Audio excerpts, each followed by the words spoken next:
तो investing activities में total कितना कैश फ्लो जनरेट हुआ और यूज हुआ, तो अब आप वो निकाल चुके हैं। इसके बाद देखिए नेक्स्ट आप क्या देख पा रहे हैं, cash flows from financing activities. तो यहाँ पर आप देखना चाहेंगे कि फाइनेंसिंग एक्टिविटीज में कौन सी आइटम्स आती हैं। तो इशू ऑफ शेयर कैपिटल, अगर आपने शेयर कैपिटल इशू की और हो सकता है वो प्रीमियम पर इशू की, तो उसमें जो पैसा आया वो यहाँ प्लस किया जाएगा।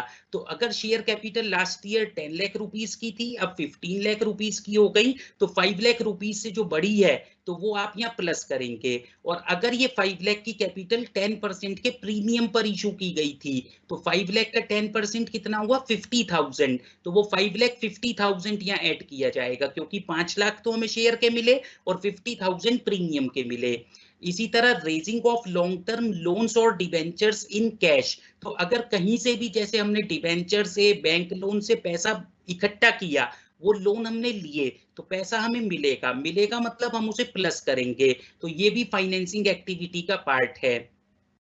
रिडेम्पशन ऑफ डिबेंचर, तो अब यहाँ देखो रिवर्स हो रहा है, अभी हमने ऊपर डिबेंचर इशू किए थे, शेयर इशू किए थे, यहाँ हम क्या करने वाले हैं, रिडेम्पशन ऑफ डिबेंचर्स, डिबेंचर्स की पेमेंट कर रहे हैं और लॉन्ग टर्म बोरोइंग्स की पेमेंट कर रहे हैं। तो पेमेंट कर रहे हैं तो पैसा जा रहा है, और जा रहा है तो मतलब ये क्या हुआ हमारा cash outflow from financing activity, तो ये यहाँ माइनस किया गया है।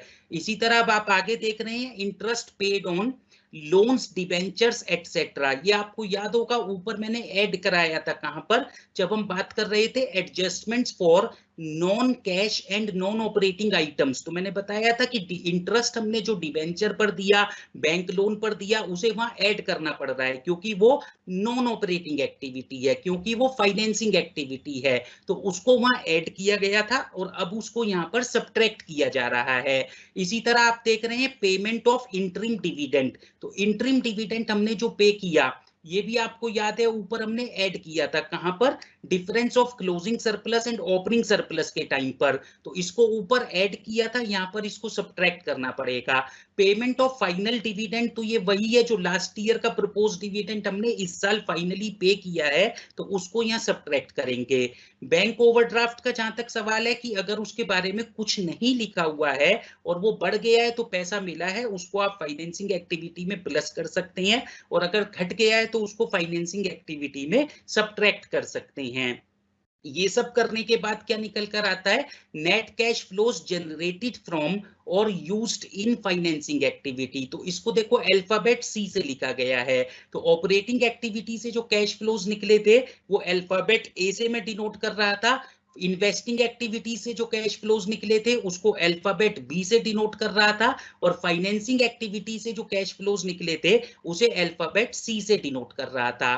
तो अब ए प्लस बी प्लस सी कर लेंगे आप, मतलब जो तीनों तरह के कैश फ्लोज निकले हैं, cash flows from investing activities, cash flows from operating activities and cash flows from financing activities, तीनों को जोड़ने के बाद क्या निकलेगा, नेट इंक्रीज और decrease in cash and cash equivalents. तो इंक्रीज से क्या मतलब है, अगर इन तीनों को ऐड करके पॉजिटिव बैलेंस आया तो हम उसको बोलेंगे इंक्रीज, और तीनों को ऐड करके नेगेटिव बैलेंस आया तो उसको हम क्या बोलेंगे, डिक्रीज। तो नेट इंक्रीज और decrease in cash and cash equivalents during the year, तो ये फिगर आपके पास आ चुकी है। अब उसमें आप क्या करने वाले हैं, ऐड करेंगे cash and cash equivalents at the beginning. तो ये आपको बैलेंस शीट में गिवन होगा कि साल के शुरू में कैश और कैश इक्विवेलेंट के नाम पर हमारे पास क्या था। इस कैश एंड कैश इक्विवेलेंट्स में कौन सी आइटम आती हैं, cash in hand, cash at bank, marketable highly liquid securities, और अगर बैंक ओवरड्राफ्ट आपको कहा गया है कि उसको इंड AS 7 के हिसाब से ट्रीट करो, तो फिर उसको ऊपर फाइनेंसिंग एक्टिविटी में ना लेकर यहां से सब्ट्रैक्ट करना है। तो cash and cash equivalents at the beginning में कौन कौन सी आइटम्स आपने ऐड की, cash in hand, cash at bank, marketable highly liquid securities, और क्या सब्ट्रैक्ट कर दिया, बैंक ओवरड्राफ्ट। ये लेकिन तभी सब्ट्रैक्ट करना है जब आपको मेंशन्ड होगा कि इसको कैश एंड कैश इक्विवेलेंट मानो या बैंक ओवरड्राफ्ट को इंड AS 7 के हिसाब से ट्रीट करो, अदरवाइज इसको कैश इक्विवेलेंट में आप नहीं लेंगे। तो ये एडजस्टमेंट करने के बाद फाइनली आपके पास क्या आएगा, cash and cash equivalent at the end. ये फिगर भी आपको बैलेंस शीट में दिखाई दे रही होगी और ये आपको बताएगा कि पूरा क्वेश्चन आपने ठीक किया है या नहीं। तो अगर ये calculated figure of cash and cash equivalent tally हो जाती है, जो figure cash and cash equivalents की आपको बैलेंस शीट में गिवन है, अगर ये फिगर उसके साथ टैली हो जाती है तो आप मान सकते हैं कि आपने कैश फ्लो स्टेटमेंट का सवाल सही से सॉल्व कर दिया है। और बैलेंस शीट में जब आप देखेंगे cash and cash equivalents at the end, ये आपको दिखाई दे रहे होंगे किस फॉर्म में, cash in hand, cash in hand, cash at bank, marketable highly liquid securities और लेस बैंक ओवरड्राफ्ट। तो इसी तरह से आप इसको करके कैश एंड कैश इक्विवेलेंट्स निकाल पाएंगे। तो अब तक आप क्या समझ चुके हैं, जैसा मैंने समझाया कि कैश फ्लो स्टेटमेंट क्या है, क्यों बनाई जाती है, उसके क्या लिमिटेशंस हैं, और उसके बाद हमने डिस्कस किया कि कैश फ्लो स्टेटमेंट को AS3 रिवाइज्ड के हिसाब से किस तरह से बनाया जाता है। तो अब इस सेशन में देखो दूसरे नंबर पर मैं आ गया इंपॉर्टेंट एस्पेक्ट पर कि कैश फ्लो स्टेटमेंट में एडजस्टमेंट्स की ट्रीटमेंट हम कैसे करेंगे। तो कुछ एडजस्टमेंट्स मैं अभी बताऊंगा। तो फर्स्ट एडजस्टमेंट जैसा कि आप देख रहे हैं कि depreciation on plant and machinery. तो अगर प्लांट एंड मशीनरी की एडजस्टमेंट आपको दे रखी है डेप्रिसिएशन की, तो उसको कैसे आप ट्रीट करेंगे। तो इसमें आप देख सकते हैं कि आपको क्या गिवन है, extracts from the balance sheet of X Limited are। तो दो ईयर हैं देखो 2019 2020, और बैलेंस शीट में आपको क्या गिवन है, प्लांट एंड मशीनरी। तो plant and machinery last year की कितनी गिवन है, 13,50,000, और करंट ईयर की कितनी गिवन है, 14,40,000। तो और एडजस्टमेंट में आपको क्या गिवन है, depreciation provided during the year ₹1,60,000। तो ये एकदम सिंपल एडजस्टमेंट है कि प्लांट एंड मशीनरी पे डेप्रिसिएशन लगाई गई है। तो आप एक सिंपल सा अकाउंट बनाएंगे, प्लांट एंड मशीनरी अकाउंट। ये एसेट है तो इसका ओपनिंग बैलेंस मतलब लास्ट ईयर का बैलेंस 13,50,000, वो आप लिखेंगे टू बैलेंस BD, और जो क्लोजिंग बैलेंस है 14,40,000 उसको आप लिखेंगे बाय बैलेंस CD। और जो डेप्रिसिएशन लगाई गई है उसको आप देखो इस अकाउंट के क्रेडिट साइड में लिखेंगे बाय डेप्रिसिएशन अकाउंट 1,60,000। तो समझ आया आपको कि ओपनिंग बैलेंस डेबिट साइड में, क्लोजिंग बैलेंस क्रेडिट साइड में, और डेप्रिसिएशन हमने लगा दी है तो बाय डेप्रिसिएशन। इतना करने के बाद डेबिट साइड में इसके जो बैलेंसिंग फिगर बचेगी 2,50,000 की, वो क्या डिनोट करेगा, purchase of plant and machinery during the year. तो जो करंट ईयर में आपने प्लांट एंड मशीनरी खरीदी है तो वो 2,50,000 है। तो ये कहां पर जाएगा, जैसा मैं आपको बता चुका हूं, cash outflow from investing activities. तो इन्वेस्टिंग एक्टिविटीज बनाते समय पर इसको आप कैश आउटफ्लो की तरह ट्रीट करेंगे। ये जो डेप्रिसिएशन आप देख रहे हैं 1,60,000 की, इसको आप क्या करेंगे, adjustments for non cash and non operating items जब आप करने वाले हैं तो उस समय पर ऐड करेंगे। तो depreciation charge during the year, तो ये in a way cash inflow from operating activity का काम करेगा, क्योंकि इसको हम ऊपर ऐड बैक कर लेंगे। और जो purchase of plant and machinery है वो cash outflow from investing activity का काम करेगा। तो ये देखो हमने डेप्रिसिएशन की एक सिंपल एडजस्टमेंट ली। अब इसको थोड़ा सा मुश्किल करते हैं। Depreciation on plant and machinery भी आपको गिवन है and sale of a part of plant and machinery भी गिवन है। तो इसमें जो इंफॉर्मेशन पार्ट 1 में थी वो तो एज इट इज गिवन है कि मतलब ओपनिंग प्लांट एंड मशीनरी है 13,50,000, closing plant and machinery 14,40,000, and depreciation आपने साल में लगाई है 1,60,000। लेकिन अब एडिशनल इंफॉर्मेशन और क्या गिवन है, a part of plant and machinery costing ₹74,000 on which accumulated depreciation was 20,000 was sold for 50,000। तो ये जो बेचने की एडजस्टमेंट है प्लांट एंड मशीनरी की वो आपको एक एक्स्ट्रा दे रखी है।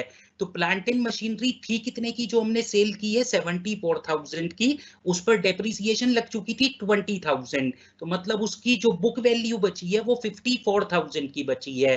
तो 54,000 वाली प्लांट एंड मशीनरी को आपने कितने में बेच दिया है, 50,000 में। तो 4,000 का लॉस हो गया आपको, loss on sale of plant and machinery. तो अब आप इस अकाउंट को देख सकते हैं, इसमें टू बैलेंस BD जो बैलेंसेस थे by balance CD bye depreciation, ये तो सभी सेम है अभी जैसा हमने एडजस्टमेंट 1 में किया था।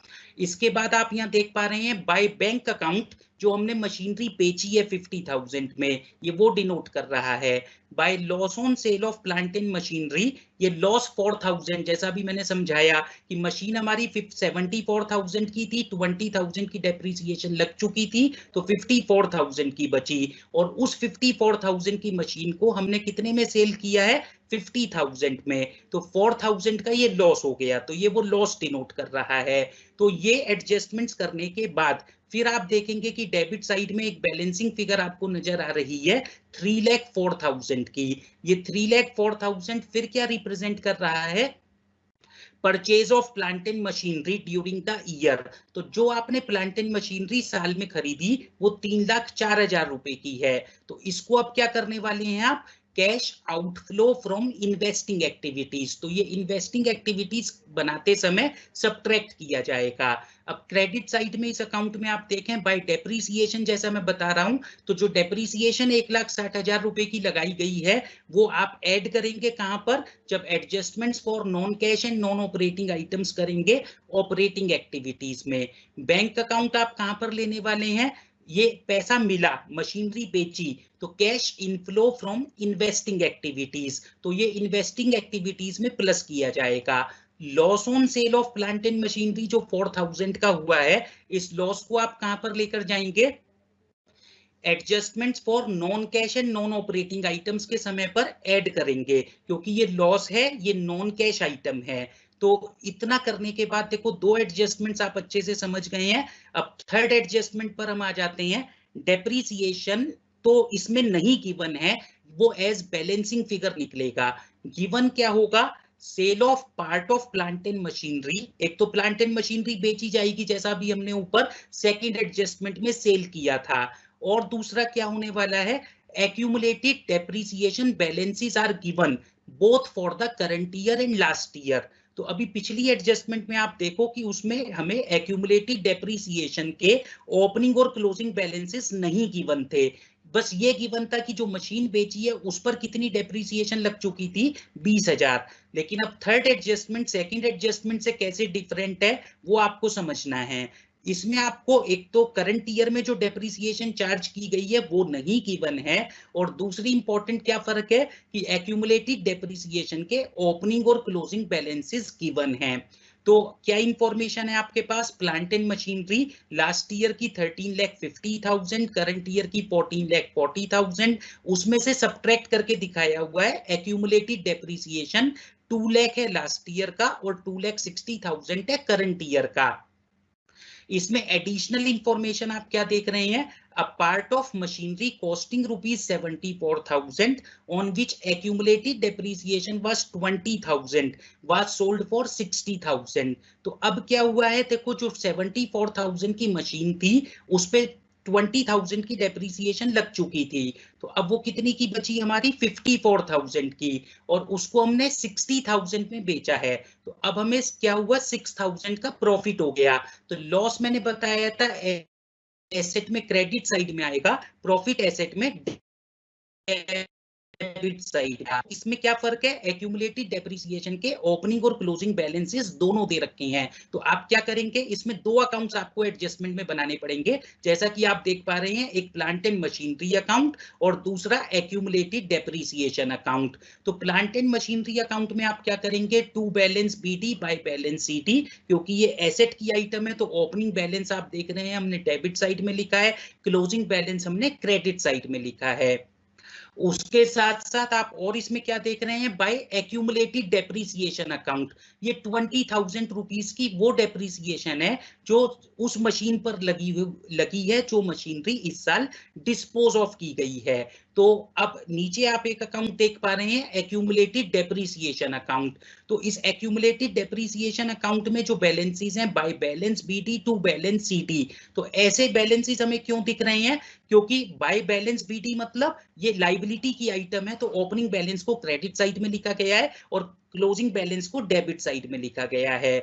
और जो मशीनरी डिस्पोज ऑफ की गई है उसकी 20,000 की एक्यूमुलेटेड डेप्रिसिएशन आप देख सकते हैं, यहाँ पर टू प्लांट एंड मशीनरी लिखा हुआ है, वो आपको नजर आ रही है।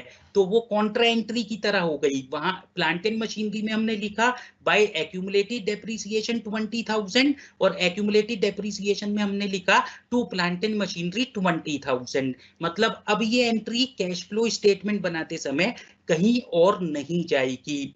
और अब देखो प्लांट एंड मशीनरी अकाउंट जो ऊपर आप देख रहे हैं उसमें हम क्या करने वाले हैं, मशीनरी हमने कितने में सेल की थी 60,000 में, तो क्रेडिट साइड में आप देख पा रहे हो बाय बैंक अकाउंट 60,000।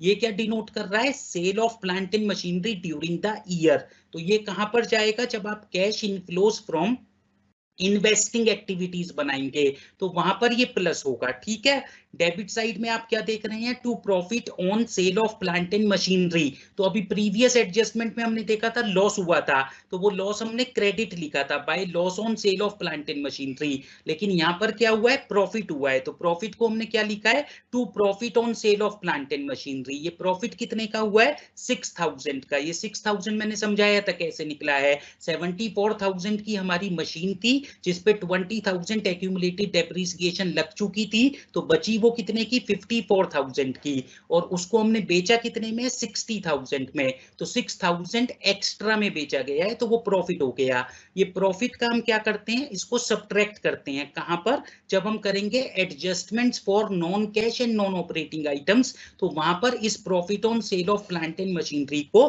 हम सब्ट्रैक्ट करेंगे। इसके साथ साथ अब एक देखो नीचे एक बैलेंसिंग फिगर आ गई है, टू बैंक अकाउंट 1,64,000। ये क्या रिप्रेजेंट कर रहा है, purchase of plant and machinery during the year. तो जो करंट ईयर में आपने प्लांट एंड मशीनरी खरीदी है, तो इसे आप कहां पर लेकर जाएंगे, वही इन्वेस्टिंग एक्टिविटीज में सब्ट्रैक्ट करेंगे। एक्यूमुलेटेड डेप्रिसिएशन अकाउंट में आप देख रहे हैं कि जब ओपनिंग बैलेंस आपने लिख दिया, क्लोजिंग बैलेंस लिख दिया, मशीनरी डिस्पोज ऑफ वाली डेप्रिसिएशन डेबिट साइड में लिख दी to plant and machinery account 20,000। तो इतना सब करने के बाद क्रेडिट साइड में एक बैलेंसिंग फिगर बची है, और वो बैलेंसिंग फिगर क्या है, बाय डेप्रिसिएशन अकाउंट 80,000।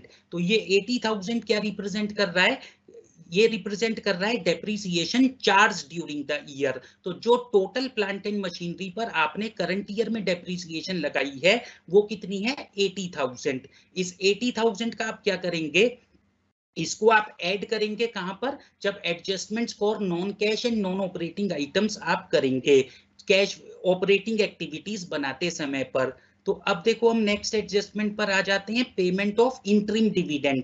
तो ये एडजस्टमेंट कहीं ना कहीं परफॉर्मा बनाते समय मैंने आपको ठीक से समझा दी थी कि इंटरिम डिविडेंड को हम क्या करते हैं, एक तो ऊपर ऐड करते हैं, कहां पर, जब हम नेट प्रॉफिट बिफोर टैक्स निकाल रहे होते हैं, किसमें से, difference of closing surplus and opening surplus, तो उस समय पर हम इंटरिम डिविडेंड को ऐड करते हैं। और दूसरा हम इंटरिम डिविडेंड का क्या करते हैं, इसको सब्ट्रैक्ट करते हैं, कहां पर, जब हम cash flows from financing activities निकाल रहे होते हैं। तो cash flows from financing activities निकालते समय पर हम इसे सब्ट्रैक्ट करने वाले हैं इंटरिम डिविडेंड को।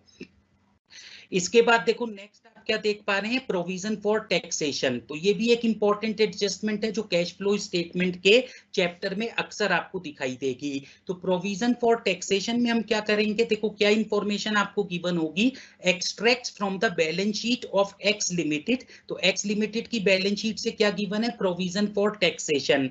लास्ट ईयर का कितना था 2 लाख, करंट ईयर का कितना है 3 लाख। और एडिशनल इंफॉर्मेशन में क्या गिवन है, provision for taxation made during the year was ₹5 lakh. तो 5 लाख का प्रोविजन हमने करंट ईयर में बनाया है। अगर ये एडजस्टमेंट नहीं गिवन होती तो जो करंट ईयर में आपको दिख रहा है 3 लाख वो होता provision for taxation made during the year, और जो लास्ट ईयर का 2 लाख होता वो होता प्रोविजन फॉर टैक्सेशन और taxation paid during the year. लेकिन क्योंकि ये एडजस्टमेंट दे रखी है तो अब हमें क्या करना पड़ेगा, प्रोविजन फॉर टैक्सेशन का एक अकाउंट हम बनाएंगे। तो जैसा अब आप देख रहे हैं ये लाइबिलिटी की आइटम है, तो इसका opening balance by balance BD ₹2 lakh आप देख पा रहे हैं अकाउंट में, और क्लोजिंग बैलेंस टू बैलेंस सीटी 3 लाख के फॉर्म में देख पा रहे हैं। अब आपको गिवन क्या है, provision for taxation made during the year. तो कितने का प्रोविजन बनाया है हमने 5 लाख रुपीस का। तो जो प्रोविजन बनाया है वो क्रेडिट साइड में जाएगा by profit and loss account. ठीक है, इसके ब्रैकेट में मैंने मेड लिखा है। मेड से क्या मतलब है, this is the provision for taxation made during the year 5 lakh.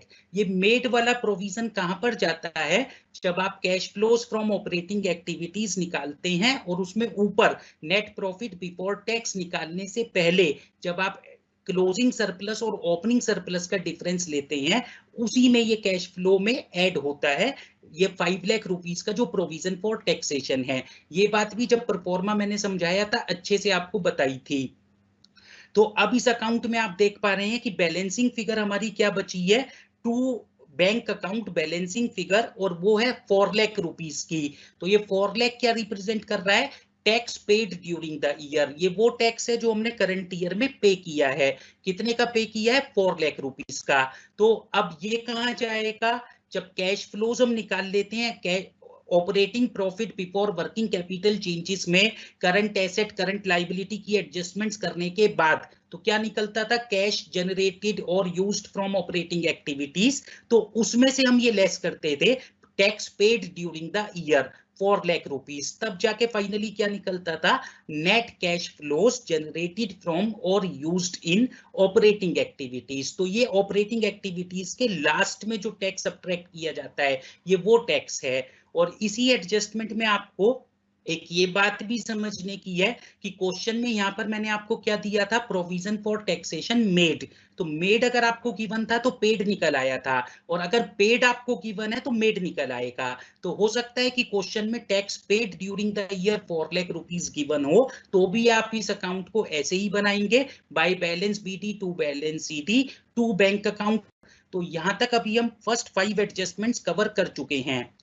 इसके बाद देखो 6th एडजस्टमेंट मैं और लेता हूं। तो अभी हम 6th एडजस्टमेंट कंप्लीट करते हैं पहले। तो प्रपोज डिविडेंड क्या है, जैसा ये भी मैं परफॉर्मा बताते समय आपको समझा चुका हूं। As per revised accounting standard 4 propose dividend is shown in notes to accounts to the balance sheet. तो प्रपोज डिविडेंड को हम कहां दिखाते हैं, बैलेंस शीट में नोट्स टू अकाउंट्स में। कहां पर, under the head contingent liabilities and commitments. Hence you will not find propose dividend in the comparative balance sheet. तो अगर क्वेश्चन में आपको लेटेस्ट बैलेंस शीट दे रखी है, balance sheet as per latest proforma, तो प्रपोज डिविडेंड आपको balance sheet में नहीं दिखाई देगा। कहां पर दिखाई देगा, कंटिंजेंट लायबिलिटीज एंड कमिटमेंट्स में। इसीलिए क्या करेंगे, current year propose dividend is ignored, उसको टोटली इग्नोर करेंगे।